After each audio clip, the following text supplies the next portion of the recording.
2 वर्षाच्या चिमुकलीवर बलात्कार हत्या प्रकरणात दोषी रवी घुमरेला फाशीच. 2012च्या जालना घटनेतील आरोपीची दया याचिका राष्ट्रपतींनी फेटाळली. फाशीची शिक्षा अंतिम. जालना जिल्ह्यातील संपूर्ण समाजाला हादरवून टाकणाऱ्या 2 वर्षाच्या चिमुकलीवर बलात्कार आणि हत्या प्रकरणातील दोषी आरोपी रवी अशोक घुमारे यांची दया याचिका राष्ट्रपती द्रौपदी मुर्मू यांनी फेटाळली आहे. त्यामुळे या नृशंस गुन्ह्यातील आरोपीला ठोठावलेली फाशीची शिक्षा आता अंतिम ठरली आहे.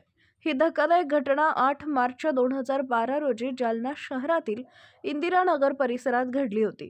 आरोपी रवी घुमारे यानं 2 वर्षाच्या निष्पाप मुलीला चॉकलेटचं आमिष दाखवून तिचं अपहरण केलं. त्यानंतर तिच्यावर अमानुष अत्याचार करत बलात्कार केला आणि पुरावे नष्ट करण्याच्या उद्देशानं तिची हत्या केली. या घटनेनं जालना जिल्ह्यासह संपूर्ण राज्यात संतापाची लाट उसळली होती.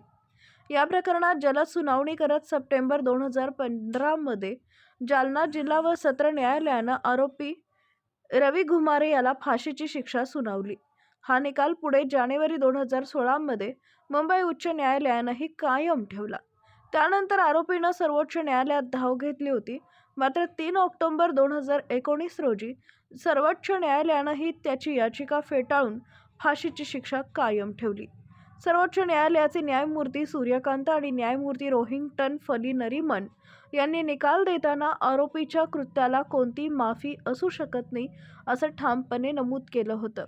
लैंगिक भूक शमवण्यासाठी आरोपीनं सर्व नैसर्गिक, सामाजिक आणि कायदेशीर मर्यादा ओलांडल्याचं न्यायालयानं स्पष्ट केलं होतं.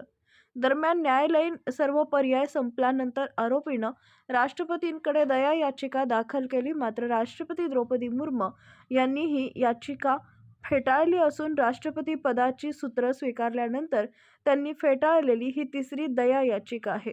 राष्ट्रपतींच्या या निर्णयामुळे पीडितेच्या कुटुंबाला काही प्रमाणात न्याय मिळाल्याची भावना व्यक्त होत असून समाजात अशा अमानुष गुन्ह्यांना कठोर शिक्षा मिळायलाच हवी अशी मागणी पुन्हा एकदा जोर धरू लागली आहे. रवी घुमारेला फाशीच असा स्पष्ट संदेश या निर्णयातून गेला आहे.